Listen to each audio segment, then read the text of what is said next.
I'm not taking my sneakers off. I am Sneakers O'Toole. Hey, take those sneakers off. No! Take them off, I said. No! Ah, let him go. We'll never catch him. Not in these shoes. I didn't take my sneakers off. I'm still Sneakers O'Toole. Seth MacFarlane es otra de las personalidades más divisivas de Hollywood, especialmente en el mundo de la animación. El tipo empezó su carrera en los estudios Hanna-Barbera como dibujante y guionista para el bloque Cartoon Cartoons de Cartoon Network, en donde trabajó dirigiendo y escribiendo episodios de series como Johnny Bravo, Vaca y Pollito y El Laboratorio de Dexter, incluso haciendo dupla con Butch Hartman, creador de Los Padrinos Mágicos, para dirigir algunos episodios de Johnny Bravo, e incluso hicieron un corto para Nickelodeon llamado Zoomates. No fue hasta 1999 donde MacFarlane alcanzó el éxito, y con tan solo 24 años, convirtiéndose en el showrunner más joven de la historia, crearía a Padre de Familia, que estoy seguro que no necesita presentación y prácticamente todo el mundo la conoce. Pero el caso es que fue el rotundo éxito de esta serie lo que catapultó a MacFarlane a la fama, y aunque la serie fue cancelada 2 veces, eso no quitó que la misma regresara por todo lo alto, manteniéndose como una de las series animadas más longevas de la Fox, solo superada por el hecho de que Los Simpson nunca acaban, no hay que temer, aún hay historias que ver. Aún con el éxito de Padre de Familia, las oportunidades que tuvo posteriormente y la fundación de su productora Fuzzy Door, no quitó que Seth MacFarlane se convirtiera en una figura infame en algunos espacios. Y aquí es donde entra el primer motivo por el cual es tan odiado, y es que mucha gente responsabiliza a MacFarlane del decadente estado de las comedias animadas para adultos, sobre todo en la franja de Fox, ya que muchas series destinadas al fracaso han sido catalogadas como clones de Padre de Familia, cosa curiosa considerando que la misma ha sido acusada de ser un plagio de Los Simpsons. El caso es que series como Bless the Hearts, Duncanville, Bordertown, Housebroken, Allen Gregory e incluso series que ni siquiera son de Fox como Brickleberry y Paradise PD, que son la misma wea esencialmente, han sido un fracaso por ser más de lo que ya venía ofreciendo Padre de Familia, y tampoco ayudó que MacFarlane estuviera involucrado en alguno de estos proyectos como productor. El segundo motivo es por su sentido del humor tan obsceno y en cierto sentido de mal gusto, ya que la comedia que maneja MacFarlane se basa en chistes escatológicos y relacionados a fluidos corporales, drogas y sobre todo chistes sexuales y subidos de tono, así como también su humor negro relacionado a temas de la cultura popular, incluyendo chistes sexistas y antisemitas que no han sido del agrado de Hollywood. Gran ejemplo de esto sería su trabajo como presentador de los Oscars en 2013, donde el tipo hizo un número musical de apertura cuyo tema era la cantidad de veces a la que las actrices se le vieron sus pechos. Normal que nunca lo dejaron estelarizar los premios de nuevo, aunque si me lo preguntan, prefiero a MacFarlane y Conan O'Brien sobre Jimmy Kimmel. Aunque bueno, también está ese chiste de Quagmire y Marge teniendo sexo y después el Giggity mata a toda la familia Simpson. En serio, ¿qué carajo, Seth? ¿Tan ardido te dejó el plagio de plagio? El tercer motivo, que está más o menos relacionado con el segundo, es que mucha gente no disfruta del humor estúpido y perezoso de Padre de Familia, el cual recae meramente en los llamados cutaway gags, los cuales han sido criticados y parodiados hasta el hartazgo. Incluso en el internet existe una subcultura que se dedica al consumo irónico de Padre de Familia, precisamente por la baja calidad del humor, muy a pesar de que MacFarlane dejó de escribir para la serie después de la 8ª temporada. Cuarto, y probablemente uno de los más conocidos, es el beef unilateral que tiene Seth MacFarlane con los creadores de South Park, Matt Stone y Trey Parker, los cuales han declarado su desprecio a MacFarlane y sobre todo a Padre de Familia, considerándolo un cáncer para la comedia y para la animación en general. Y en la serie de los carajitos no se han cortado a la hora de burlarse de la serie de Fox, e incluso en el episodio donde Randy compra un Blockbuster, hay una escena donde se enoja brígido al ver Ted en la tele. Trey y Matt no tienen en buena estima a Seth, pero curiosamente Seth sí los respeta como comediantes, y él mismo ha admitido que si se atreve a tirarle a South Park, los chistes hacia la serie iban a ser mucho peores. Como se puede notar, MacFarlane es alguien que divide a las personas, ya sea por el impacto de Padre de Familia o su sentido del humor tan vulgar, y en mi opinión siento que el tipo es el resultado de lo que obtendría si fusionaras los peores aspectos de Adam Sandler y todo lo que es Seth Rogen en una sola persona, porque es increíble lo similares que son. Pero si hay una cosa que incluso sus más grandes detractores reconocen, es que Seth MacFarlane es un tipo absurdamente talentoso. En primera está su faceta como actor de voz, porque su talento y su versatilidad para hacer a diferentes personajes y que ninguno se sienta como si fueran el mismo tipo es fascinante. Solo es cosa de ver cómo en Padre de Familia es la voz de Peter, Brian, Stewie, Quagmire, Tom Tucker y Seamus. En American Dad es la voz de Stan y Roger, incluso como el su puta madre usa exactamente el mismo timbre que usa para Peter Griffin, y aún así puedes diferenciar a ambos personajes. Es demencial el rango vocal que tiene este sujeto, y eso que su voz normal parece que no se le permite permitiría ser tan versátil. Después tenemos su faceta como cantante, que déjenme decir, este tipo al cantar tiene la voz de un ángel, cosa que no es de extrañar considerando que el tipo fue entrenado por los mismos coach vocales del mismísimo Frank Sinatra, y hasta ha sacado unos cuantos álbumes de jazz y pop tradicional. También fue la voz de Mike el ratón en Sing, y puede que esté exagerando, pero si no existiera el verso de él bien Gangsta Paradise de Coolio, creo que Seth MacFarlane en Self Medication de Logic sería el mejor verso cantado por un colaborador en una canción de rap, hip hop o R&B. Por último está su escritura, ya que todo lo que no es Padre de Familia es un absoluto banger. American Dad es una de las series animadas más graciosas de la Fox, tiene episodios excelentes, chistes memorables y a Roger porque aguante Roger. Las películas de Ted que son icónicas por lo pendejas y divertidas que llegan a ser, y ni hablar de la serie que muchos la consideran mejor que las películas incluso. También, de no ser por la productora de MacFarlane y el propio MacFarlane, no existiría la cuarta parte de La Pistola Desnuda, que fue basada en un pitch original de este mismo. Y la razón de por qué respeto a MacFarlane como creativo es por The Orville. Viejo, adoro The Orville. Es una serie que de verdad recomiendo mucho. Es un mejor homenaje a Star Trek que cualquier cosa que ha sacado Paramount con la IP. Tiene de todo, episodios con tramas cautivadoras, personajes carismáticos como Bortus, Alara, Tala, Gordon y hasta Mercer. Una construcción de mundo interesante y absurda, de aquí vino el meme de 500 Cigarettes. El segundo capítulo de la tercera temporada es putas horror cósmico y tiene una ambientación, un lore y una forma de hilar los mundos presentados tan natural y tan enigmática que te olvidas que esto fue creado por el mismo tipo que hizo Padre de Familia. ¿De qué iba el video? Ah, sí, la película de hoy. Aún con todo y su talento, en uno de los ámbitos donde no fue tan prominente fue en el mundo del cine, ya que si bien ha participado en proyectos como Hellboy 2 o Hada por Accidente, solamente tuvo 3 películas donde tuvo el papel principal, a la vez que fue el director y el guionista. Y aunque la elección obvia son las películas de Ted, hoy voy a hablar de una de sus obras menos conocidas, y la que muchos consideran lo peor que ha hecho Seth MacFarlane después de Padre de Familia. Así que vaqueros y cuatreras, esto es Pueblo Chico, Pistola Grande, o 1.000.000 de maneras de morir en el oeste. La película comienza con un pequeño montaje que nos ambienta en el estado de Arizona en 1882, precisamente en el pueblo de Old Stump, donde se va a celebrar un duelo entre un cuatrero y nuestro protagonista Albert Stark, interpretado por Seth MacFarlane, el cual trata por todos los medios el cancelar el duelo, dialogando con el cuatrero y tratando de hacerlo reír jugando con las sombras y ¡ay por Dios, Seth, déjame monetizar! En eso el cuatrero le dispara ya que sus ovejas le comieron su pasto. Albert asegura que lo va a pagar en 2 días, librándose de ser balaceado en la calle, aunque aún así le dan un disparo de advertencia. Ahora pasamos a un lago donde Albert está con su novia Louise, interpretada por Amanda Seyfried, la cual le dice que debió haberse enfrentado al cuatrero, y acto seguido termina con él porque busca algo más en una relación y porque es un mediocre inútil con poca ambición, dejando a Albert con el corazón roto. Cortamos a la cantina y menos mal no estoy poniendo clips aún porque solo el audio me desmonetizaría, donde se nos presenta a Edward, interpretado por Giovanni Ribisi, quien espera a su novia Ruth, quien trabaja como prostituta en la misma cantina y es interpretada por Sarah Silverman. Los dos se van a su cita mientras Albert llega a su casa viendo a su oveja Bridget en el techo y entrando a casa con sus padres. Llegas tarde. ¿Para qué?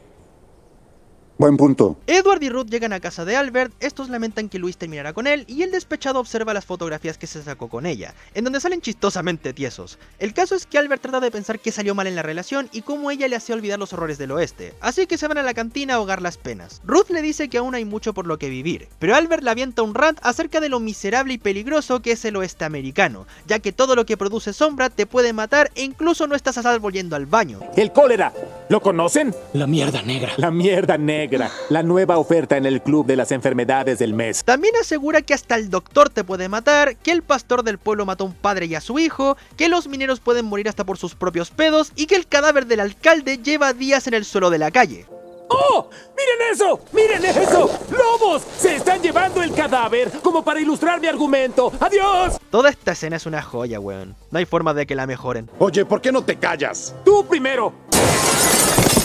Retiro lo dicho, sí lo hicieron. El caso es que Ruth cura las heridas de un muy borracho Albert y esta le sugiere hablar con Luis para arreglar las cosas, aunque el granjero lo malinterpreta con que lo haga ahora y se va en su caballo totalmente ebrio. Me pregunto cómo habrá sido eso antes de la existencia de los vehículos. Albert llega a casa de Luis, apenas pudiendo mantenerse en pie, toca la puerta de su ex y le dice que la ama y que quiere arreglar las cosas, pero la rubia no quiere saber nada de él y le cierra la puerta en la cara, así que Albert se va solo para tropezarse en la entrada. Ahora cortamos al desierto donde un buscador regresa a casa casa con oro junto a su perro Pulgas. De pronto aparece una banda de jinetes comandados por Clinch Leatherwood, interpretado por Liam Neeson, quienes buscan la ciudad principal. El viejo los guía amablemente y Clinch le exige al buscador que les muestre el oro. El viejo dice que no tiene oro y que regresa a su casa con las manos vacías, pero Clinch no se cree el cuento del viejo e insiste por el oro, hasta que lo amenaza con su revólver y el viejo le da la única mena de oro que encontró. Pero el bandido lo reta a un duelo ya que no le gusta que lo perciban como ladrón, sino como duelista, así que mata al buscador. En eso su esposa, Anna, interpretada por Charlize Theron, lo recrimina por matar a un anciano de forma innecesaria, pero este la agarra del cuello y exige que lo respete delante de su escuadrón, cosa que la logra doblegar. Y ahora el plan del grupo es separarse mientras Clinch va a Sherman Creek para asaltar el banco y Anna va con Louis a Old Town para refugiarse por 12 días, y la mujer adopta al perro del buscador. En la granja, Albert se levanta de la cama con hueva y se dispone a salir a la letrina, pero justo llega Edward preocupado porque no lo han visto por una semana, ni siquiera ha salido para esquilar a sus ovejas, pero Albert se excusa diciendo que al menos Edward tiene a Ruth para amarla y para intimar, con Edward revelando que aún no han tenido sexo, ya que como ambos son cristianos, están esperando hasta el matrimonio. Oye, sí, tienes razón, las cosas podrían estar peor. Sí. ¡Ese salió de mi pe... En el pueblo, Albert y Edward conversan sobre cómo los niños tienen brain rot por jugar con los aros, y sobre el nuevo cargamento de hielo. A lo lejos ven a Luis con su nuevo novio Foy, el dueño de la tienda de tónicos para bigotes, cosa que indigna a Albert porque le robaron a la flaca. En eso llega el cargamento de hielo, Albert le explica a Edward sobre por qué los bloques son tan grandes, hasta que este cae encima de un pobre diablo. En la iglesia, el pastor vela al señor que fue aplastado por el hielo y celebra porque al menos van a haber bebidas heladas para el verano. Al terminar el sermón, el pueblo le da la bienvenida a Anna y Louis, los bandidos de antes. En la tienda de bigotes, Louis visita a Foy, interpretado por Neil Patrick Harris, y en eso aparece Albert, quien viene a ver los tónicos para bigote porque se lo quiere dejar crecer, aunque en realidad lo encara por robarle a la novia, aunque Foy dice que realmente fue Louis quien decidió estar con alguien que no es un mediocre.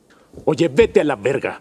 Ahí es donde ella se la vive. Cortamos a la cantina, donde Louis y Anna van a pasar el rato, mientras que Edward y Ruth se encuentran y... No voy a describir lo que está haciendo Ruth, pero el caso es que Edward le dice a su novia que quiere tener relaciones sexuales con ella, pero ella no cree que eso sea correcto para sus valores cristianos y ¡ay, por Dios! Albert aparece y dice que se va del pueblo para rehacer su vida, así que le da sus calcetines favoritos a Edward como último regalo y este le da su pañuelo de la suerte que está... repleto de cum. Ahora pasamos al bar donde un tipo pasa a llevar a Luis y le tira su trago. El forastero le dice que le dé otro, este le sirve de la botella, pero le pone su cigarro en el vaso, así que le pega un balazo. Entonces empieza una pelea donde Luis es noqueado, Albert y Edward fingen agarrarse a combos y Anna farmea a Aura. Entonces de la nada, Edward le pega de verdad a Albert mientras la cantina se vuelve un caos. Albert ve como un par de parroquianos van a caer encima de Anna, el hombre la embiste y la salva. Los comisarios llegan y los dos se van. Anna le agradece a Albert de haberle salvado la vida. Este se presenta con el granjero, le dice que Luis era su hermano y que vienen de Kansas City. En eso, Pulgas el perro regresa con uno de los pies del alcalde y Albert lo tira a una casa. En un risco, Albert y Anna hablan de cómo Luis y él se conocieron mientras se arman un pucho. El granjero siente que el día en que ella se dio cuenta de que estuvo saliendo con un fracasado llegó y que era el único motivo por el que aún estaba en el pueblo, pero Anna no lo ve de esa forma. A veces una tiene que estar con verdaderos pendejos en la vida para poder encontrar al indicado. Mientras fuman, aparece una serpiente cascabel. Entonces se quedan quietos para que se vaya. Y Anna le dice entre dientes que no se vaya mañana para ir a la feria. Pero Albert no quiere porque Louis y Foy van a estar ahí. Así que Anna irá con él para meterle celos a la ex de Albert. A la mañana siguiente, Anna va a la comisaría donde Louis está encerrado por matar al hijo del pastor y lo van a colgar. Pero el bandido dice que Clinch lo va a sacar. Anna dice que tarde o temprano van a superar a Clinch y lo deja a su suerte en la celda. En la feria, Albert espera a Anna mientras manda sus ovejas al establo. Esta llega y los dos se van a la feria del condado. Llegan hasta la zona de fotógrafos y Anna dice que una vez escuchó que un tipo sonrió en una foto, cosa rara en aquella época, pero Albert no cree en su existencia. De pronto la cámara del fotógrafo explota y tanto él como la pareja de la foto mueren, cosa que pasa cada año en la feria. Los dos se cruzan con un vendedor de tónicos bastante cuestionables y a lo lejos Albert ve a Louis y Foy y decide improvisar con Anna. Los dos se presentan frente a la pareja fingiendo ser novios y dicen que irán a la galería de tiro. Entonces Foy apuesta 5 centavos por acierto y aunque Albert no tiene el dinero, acepta el desafío. Llegan a la galería de tiro menos racista del viejo oeste, Foy se encera el bigote y acierta los 6 tiros. Ahora es turno de Albert, quien no acierta ni uno de los objetivos, pero justo antes de darle los 6 centavos de la apuesta, Anna apuesta $1 a que pueda acertar todos los tiros. Ah, y dato curioso, $1 en 1882 son $32, así que la reacción de los pueblerinos tiene sentido. El caso es que Anna acierta todos y cada uno de los objetivos y se gana el $1 de Foy. ¡Es bellísimo! ¡Quítate el sombrero! ¡Es $1 de verdad! Foy se burla de Albert por dejar que su novia dispare, pero el granjero se defiende y reta al bigotón a un duelo para mañana, aunque Anna lo salva diciendo que será en una semana. Albert se da cuenta de la cagada que se mandó, pero Anna le dice que si vence a Foy, Louis volverá con él. Así que en la semana que viene le va a enseñar a Albert cómo disparar, no sin antes ver cómo un toro se lleva puesto al vendedor de tónicos de antes. La gente muere en la feria. La gente muere en la feria. Albert y Anna se van a las afueras del pueblo para aprender a disparar, mostrando que tiene la misma puntería que yo cuando jugaba al Apex Legends. En eso el granjero pregunta por qué la forastera lo ayuda, y esta dice que es porque lo necesita. También dice que no debería degradarse por Louis, ya que tiene muchísimos atributos a su favor, y debe tener más confianza. Y el primer paso es finalmente atinarle a una de las latas. Entonces empieza un montaje donde Albert aprende a disparar, empezando por botellas, donde falla miserablemente, platos en el aire, porque siempre es una idea ganadora, a sacar el arma, a aguantar el retroceso, a dispararle a una sandía con bigote, a hacer gala del trabajo de fotografía y a dispararle a la puerta de su casa. Anna felicita a Albert por mejorar como tirador, y como premio le da sus galletas especiales, o sea, galletas de marihuana. Al principio Albert no quiere, pero Anna le insiste y come la galleta, mientras observan el atardecer y el granjero siente su cuerpo chistoso, y cree que el topo sabe de la marihuana. Cortamos a la comisaría donde el sheriff le da su última cena a Louis, pero este finge estar dormido y lo ataca para escapar. Y ahora pasamos al baile del pueblo donde Albert espera a Anna, la cual usa un vestido verde con un armazón que simula un culote. El granjero trata de disfrutar su última noche, pero la forastera dice que confía en él. Oigan, un aplauso para James Gang. Ahora toca el baile de parejas. Se encuentran con Foy y Louis y empieza un número musical comisionado por Foy y que trata esencialmente sobre cómo a las mujeres les gustan los hombres con bigote, llamado Bigotón. A lo que diré: 1. Qué hermosa es la voz cantada de Beto Castillo. 2. ¿Cómo es posible que Seth MacFarlane no haya hecho un musical original? Una vez termina el número, Albert y Anna planean irse, y esta última se lleva una botella de whisky, le pone un polvo laxante al vaso de Foy y va con la pareja. La forastera le apuesta 50 centavos que puede beber más rápido que el ricachón misógino y pierde. Pero antes de irse, le dice a Louis que es una estúpida por no ver que Albert era mucho mejor partido que Foy. En el rancho, Albert y Anna disfrutan del resto de la noche. El granjero le da su chaqueta a la forastera y finalmente pregunta por qué no le cuenta nada de su pasado y por qué evade el tema. Pero ella solo dice que su pasado no es nada del otro mundo y que también odia al oeste. En eso, Albert llama a su oveja Bridget y le regala la legendaria foto del tipo sonriendo de la que hablaron en la feria. Ella está agradecida y le da un beso en la mejilla a Albert, que termina en un beso real. Albert lleva a Anna a su hotel. Esta le da un beso de despedida y el granjero se va, sin saber que Louis estaba observándolos. En eso, Albert se desvía al ver un destello en una cabaña y se encuentra con el Dr. Brown de Volver al Futuro, retomado por Christopher Lloyd. ¡Gran Scott! ¿En serio lo tradujeron literal? Pensé que usarían el Santa Ciencia. En la casa de Foy, Louis trata de convencer a su novio de cancelar el duelo, pero el bigotón mantiene su decisión y ella empieza a chuparle el bigote. A lo que diré: 1. ¿De dónde saca MacFarlane estos fetiches? 2. ¿Cómo es que Amanda Seyfried y Neil Patrick Harris no se cagaron de risa al hacer esta escena?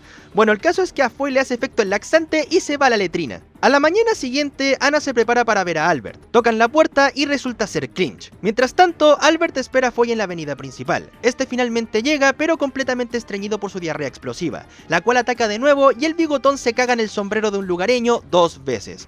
Este chiste duró mucho. Espero que no lo rematen mostrándola. Lo sabía. Bueno, el caso es que Albert desiste del duelo y le dice a Louis que ya la superó y que prefiere estar con alguien que sí lo respeta. Pasamos al hotel donde el granjero va a buscar a Anna, pero resulta que ella ya no está. En la cantina se junta con Edward y Ruth preguntándose a dónde se fue la forastera, y en eso entran Clinch y sus secuaces, pidiendo la cabeza del pueblerino que besó a su esposa, quien resulta ser la mismísima Anna. El pistolero insiste en saber quién fue y mata a Ryan Reynolds, que no tenía nada que ver. Clinch da hasta el mediodía de mañana para que el rompehogares de la cara y Albert decide huir del pueblo, mientras que la pandilla planea el lugar donde descansar después del asalto a la ciudad y para que Clinch y Anna tengan una charla, y por charla me refiero a pegarle y a exigir saber quién la besó. Esta trata de mentirle para proteger a Albert, pero Clinch no se lo compra, así que amenaza con disparar la pulga si no confiesa, así que le dice que fue Albert quien la besó. Clinch desiste de matarla, le da un beso y se trata de desvestir para intimar con ella, así que Anna lo noquea con una roca y le pone una flor en el culo. En la granja, Albert prepara su maleta para irse de la ciudad y Anna llega para advertirle sobre Clinch y para disculparse por haberle mentido, pero Albert no la perdona porque lo involucró con el pistolero más cabrón del sur estadounidense. No es mi culpa, ¿sí? Cuando me casé tenía 9 años. ¿Qué? Ah, no, mátenlo y córtenle las bolas, pero no en ese orden. Albert dice que cada mujer de la que se enamoró lo decepcionó y Anna le dice que noqueó a Clinch porque también lo ama, pero el granjero siente que amó a alguien que no existe, y la forastera le dice que por primera vez siente que está con alguien que la quiere. Entonces aparecen Clinch y su banda, Albert saca a Anna por la puerta trasera y esta le dice que el pistolero siempre dispara al 2. Clinch se adentra en la casa y descubre que Albert no está, pero sigue en la granja. La pandilla revisa la propiedad en busca del granjero, que está escondido entre las ovejas. Louis parece haberlo visto y va a investigar, mientras que una oveja le mea en la cara a Albert. pero Clinch le dice a Louis que se deje de pendejadas y se va, lo que le da a Albert una oportunidad para escapar hasta su caballo y largarse de la granja. La pandilla lo ve y le disparan, pero no le dan, y lo persiguen por el desierto. El granjero está por ser atrapado, pero llega hasta las vías del tren e intenta cruzar hasta el otro lado, cosa que logra y los bandidos se quedan atrás. Al pasar el tren notan que Albert desapareció, dándose cuenta que el granjero y su caballo se subieron al tren. En algún lugar del altiplano, Albert descansa junto a su caballo, pero justo cuando piensa estar libre, lo bajan de un piedrazo. Regresando al pueblo, Edward y Ruth se preparan para tener arrumacos por primera vez, ya que en cualquier momento Clinch los va a matar. En eso llega Anna para ocultarse de su esposo y sus lacayos. Uno de los pistoleros sube por la escalera al cuarto de Ruth, quien resulta ser Louis y ve que Anna no está. Ella estaba oculta en la cornisa, y se baja para escapar, pero cae al frente de Clinch, que no sé cómo no lo vio. De regreso con Albert, este fue secuestrado por los indios y amarrado a una hoguera, y justo cuando lo van a quemar, el granjero habla en nativo americano, ya que como era el único con cerebro en el pueblo, decidió aprender varios idiomas. Y esto lo sé porque tuve que ver escenas subtituladas aparte, ya que la versión que vino los tiene. Los indios lo liberan al ver que sabe su idioma y les cuenta todo lo que pasó, así que los indios le dan una especie de elixir, pero el pendejo se bebe toda la taza, así que le van a dar alucinaciones fuertes. Primero recuerda su nacimiento, en donde a sus padres no parece importarles mucho. Después la vez que su padre le puso caca de caballo bajo la almohada para decirle que la hada de los dientes no existe. De cómo en su graduación apareció Abraham Lincoln, interpretado por el eterno Gilbert Gottfried, y una vez se compró una bicicleta para impresionar a Luis, se fue colina abajo y le botó los caballos a una pandilla de enanos que andaban por ahí. De pronto aparece en un plano astral donde alucina con Anna y Luis con los ojos grandes, una oveja con la voz de Foy que baila con su rebaño al son de la canción del bigotón y... Seth, ¿quieres que me muera de hambre? También aparece una puerta gigante que debe atravesar, aun cuando la perilla es una serpiente, pero Albert se arma de valor y abre la puerta, viendo a Anna vestida de novia. De pronto, el mundo se desmorona y un halcón lo acecha. Albert le dispara sin éxito y termina por pegarle en las bolas al ave. Albert vuelve de su alucinación. El líder sabe que logró darle una patada en las bolas al halcón, ya que eso significa que existe valor dentro de él y que si lo acepta, también encontrará la felicidad. A la mañana siguiente, Albert se despide de la tribu y se dirige de regreso al pueblo, en donde todos están expectantes del siguiente movimiento de Clinch. En eso Albert llega para enfrentarse al pistolero de una vez por todas, así que lo reta a un duelo para liberar a Anna y Albert le dispara en el brazo apenas Clinch empezó a contar. Este le tira su arma de un balazo y se burla de él. Antes de matarlo le concede sus últimas palabras, que es básicamente dejar a Anna vivir, no sin antes darle un rasguño porque todo esto fue en parte culpa suya, aunque de pronto Clinch se empieza a tambalear. ¿Qué me está pasando? Es que hay 1.000.000 de formas de morir en el oeste, Clinch. ¡Lo dijo! ¡Lo dijo! El caso es que Clinch empieza a debilitarse, ya que resulta que los nativos pusieron veneno de serpiente en las balas de Albert y está haciéndole efecto. Pero en medio de su explicación, Clinch se muere. Así que Anna se libera de los bandidos y corre a los brazos de Albert, ambos por fin teniendo su final feliz en pleno oeste, mientras Edward y Ruth van a hacer el delicioso. De pronto aparece Luis para ver si pueden arreglar las cosas, pero Albert le dice que prefiere estar con Anna. Y la película termina con el granjero y la forastera viviendo felices en su granja infestada de ovejas, y una última escena con Django desencadenado, retomado por Jamie Foxx, matando al tipo de la galería de tiro. ¡El fin! He visto un montón de opiniones sobre esta película que decían que esto era lo peor que ha hecho Seth MacFarlane y que las de Ted son mejores. Y aunque estoy de acuerdo con esto último... Vamos, tampoco es tan mala. Tal vez sea porque tuve muy bajas expectativas o porque la película de Ratchet & Clank me dejó el cerebro en burnout al punto de que cualquier comedia me parecía mejor, pero Pueblo Chico Pistola Grande me terminó gustando bastante. Es una película entretenida, graciosa en muchas ocasiones, bastante creativa en su ambientación y creo que la considero un placer culposo, porque sinceramente, aun cuando hay comedias mejores, incluso algunas escritas por Seth MacFarlane, esta película no me pareció el bodrio que mucha gente dice que es. Así que empecemos por los puntos positivos. El diseño de escenarios y la ambientación me pareció maravillosa. Después de haber visto The Orville, se nota que a MacFarlane le gusta ser auténtico en la manera en la que sus producciones toman lugar, porque el pueblo sí se siente como una locación real, con transeúntes pasando de forma constante, lo rústico de los edificios, cómo todos tienen normalizada la muerte y la función de los animales en la vida de los personajes. Hace sentir del mundo presentado bastante auténtico y muy bien ambientado. Incluso me recuerda al pueblo de Armadillo en Red Dead Redemption. También la película hace un muy buen trabajo dejando en claro lo miserable que era el viejo oeste. Todo el concepto de la película surgió porque Seth MacFarlane siempre pensó que la gente que romantizaba esa época era ridícula porque era prácticamente un infierno siquiera vivir ahí, por lo que su forma de mostrarlo me pareció buena, no solo por la icónica escena del rant en la cantina, sino por cosas como las escenas en la feria, la del bloque de hielo, o que no tengan miedo a mostrar cosas que estaban ultra normalizadas en la época como el racismo, la discriminación, el aislamiento de los pueblos nativoamericanos y hasta la pederastia, por lo que para mí, sí consiguieron hacer bien el viejo oeste como el peor lugar del mundo. Aunque el trabajo de fotografía no es nada del otro mundo, hay varias tomas que me parecieron bastante geniales y creo que la iluminación es bastante decente. Cuando están en el pueblo los colores son apagados, agonizantes y aburridos, pero cuando estamos en las afueras los colores son más vivos y prominentes, cosa que enfatiza mucho en cómo Albert era infeliz en el pueblo, pero junto a Anna su mundo agarraba más color. Y para venir de una película del creador de Padre de Familia, este fue un aspecto muy bien trabajado. Las coreografías también son muy buenas. Escenas como las de la pelea en el bar se sienten auténticas y el trabajo de los dobles de riesgos de admirar considerando el tipo de acrobacias que tienen que hacer. También aprecio que usaran animales reales sin someterlos a malos tratos, incluso reconocida por organizaciones por los derechos a los animales que no son PETA. Y también, si fue McFarlane quien hizo sus propios stunts, reconozco la capacidad del tipo en aguantar los golpes, aunque lo más probable es que fuera un doble. Las actuaciones me parecieron bastante buenas. Seth MacFarlane, si bien tiene más trabajos en voz, como escritor, director y productor, el tipo demuestra ser bastante buen actor en las pocas veces que ha tenido apariciones live action. Como Albert me gusta lo estúpido y duro consigo mismo que es y logra dar muy buenos momentos de alegría y confusión. Charlize Theron también me gustó, supo cómo darle esa personalidad intensa y dominante. De hecho, me sorprendió lo buena que es la química de Seth MacFarlane y Charlize Theron. Me lograron convencer de que disfrutan de su compañía y no me extraña que Theron volviera para The Orville con la misma dinámica. Seth, eres un bastardo astuto, weón. Siguiendo con las actuaciones, Giovanni Ribisi me pareció genial como Edward, dándole esa personalidad tímida, correcta y socialmente incompetente, así como Sarah Silverman hizo un gran trabajo dándole la personalidad amable y alegre de Ruth. Amanda Seyfried también hizo bien su papel, aunque la verdad me sorprende que siga trabajando con Seth MacFarlane a pesar de los chistes sobre sus ojos. Neil Patrick Harris también me pareció genial como Foy, siendo arrogante y estirado, y cómo olvidar a Liam Neeson haciendo del intimidante e imponente Clinch Leatherwood. Y me da risa que la razón de por qué aceptó el papel es para vengarse por un chiste de Padre de Familia en donde se burlaban del acento irlandés del actor en una película western para así usarlo en la misma peli. Sencillamente, la maldita cabra. Pasando al guión, partiré por la comedia, y debo decir que en su mayoría me gustó. La forma en la que gran parte de los chistes eran relacionados al entorno y a lo miserable que era el oeste es bastante ingeniosa. Aprovechan bastante los recursos que te puede ofrecer ambientar una comedia en el viejo oeste, así como chistes usuales en el humor de MacFarlane, como muertes pendejas y repentinas, comentarios sociales y diálogos que parecen sacados de una conversación que tuvo Seth con algún amigo.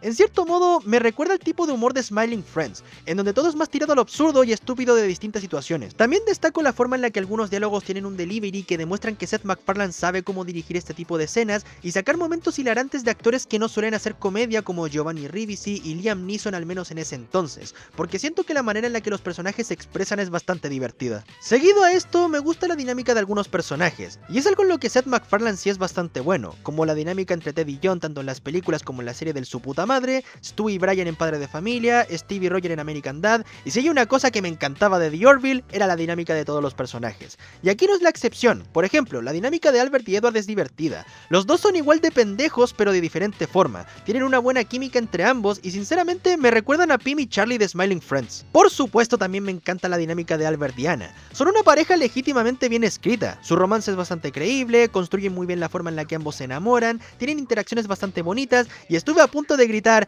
¡mis papás! Pero se sentía raro usar el meme en una película de MacFarlane. Pero en serio, el romance de estos dos me gusta, por la forma en la que ambos se encontraron cuando más lo necesitaban, con él buscando un motivo por el cual quedarse en su pueblo y ella por fin encontrando a alguien que la valore de verdad. Algo que me sorprendió de lo bien escrito que estaba fue la manera en la que estaba construida la aparición de Clinch como el villano, porque la película te mantiene enfocado en la relación de Albert y Anna, te enfatiza en el cómo ambos son felices con la compañía del otro y te dan escenas bonitas entre ambos, solo para que la aparición de Clinch se sienta impactante y como un baldazo de agua fría al espectador, porque todo ese romance te ciega al punto de que cuando aparece el pistolero digas, ah, verdad que Anna estaba casada con un psicópata, y esto no solo me parece una forma brillante de definir el clímax, sino que establece bien al villano de la película. También me encanta cómo a pesar de que el punto de la película es mostrar lo horrible que era vivir en el viejo oeste, la misma también es un lindo homenaje y parodia al género western, ya que utiliza recursos de las mismas, hace referencias a películas como Más corazón que odio, Danzas con lobos, Los siete magníficos de 1960, Los imperdonables, Volver al futuro 3 que tuvo una sección en el viejo oeste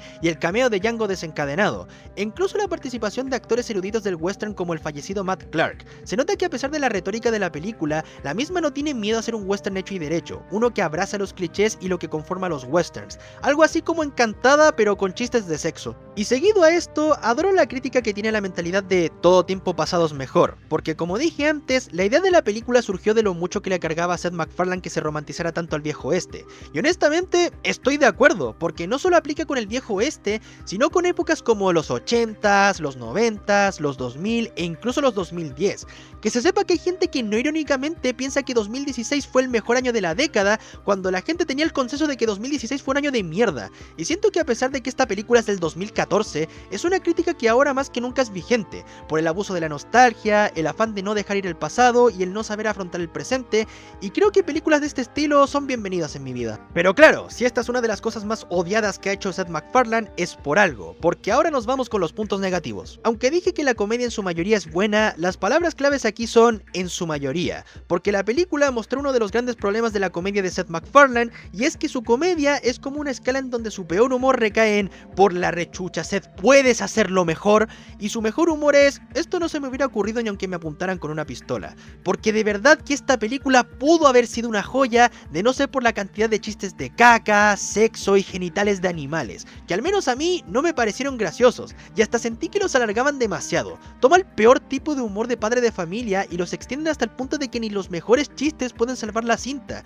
y por este tipo de cosas, las películas y la serie de Ted le pasan el trapo a Pueblo Chico Pistola Grande, misma razón de por qué son más memorables. En serio, me hubiera encantado que siguieran con ese humor irónico, inteligente, que utiliza las locaciones y recuerda series como American Dad, pero en su lugar tuvimos lo que probablemente no se diferencie de un episodio especial de Padre de Familia, y eso que esa serie tiene especiales mucho mejores que esta, como el de Star Wars, porque el chiste del sellón en el halcón milenario es buenísimo.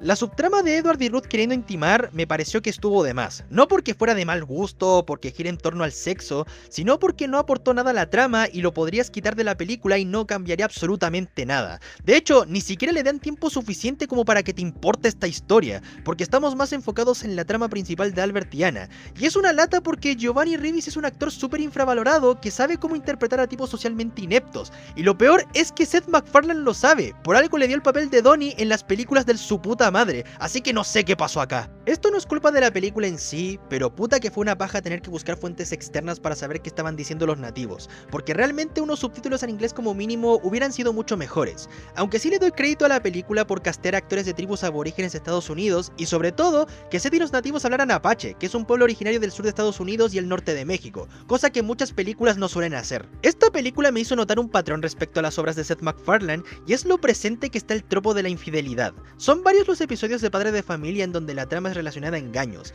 incluso la existencia de Donna en The Cleveland Show es para reemplazar a Loretta, quien engañó a su esposo con Quagmire, e incluso la primera escena del primer capítulo de The Orville es Kelly engañando a Ed con Darulio. No quiero implicar que MacFarlane tenga una especie de fetiche, pero sí me parece raro que aquí se repitiera tanto por Louise y Foy como Edward siendo novio de Ruth, quien es una prostituta, y de verdad no sé cómo sentirme al respecto. Ahora pasemos a los personajes. Albert como protagonista me gusta, es sólido, sientes empatía por su situación, y aunque hay veces en las que el tipo es un desagradable, por lo menos se justifica el ser alguien consciente de su entorno. Es un tipo que a pesar de tener buen corazón y ser muy inteligente al punto de que eso le ha salvado la vida, es un tipo que teme ser amado y que cree que no merece algo mejor por ser un criador de ovejas con cero aspiraciones en la vida, pero que conocer a Anna le hizo valorarse a sí mismo y crecer como persona. Y la verdad me gustan estos personajes más serios de Seth MacFarlane a pesar de lo icónicos que sean Stan Smith, Ted o Peter Griffin, para bien o para mal. Anna es mi favorita, es un personaje que es fuerte, valiente y decidida, sin esos estereotipos nefastos de algunas producciones de Hollywood que dicen ser feministas.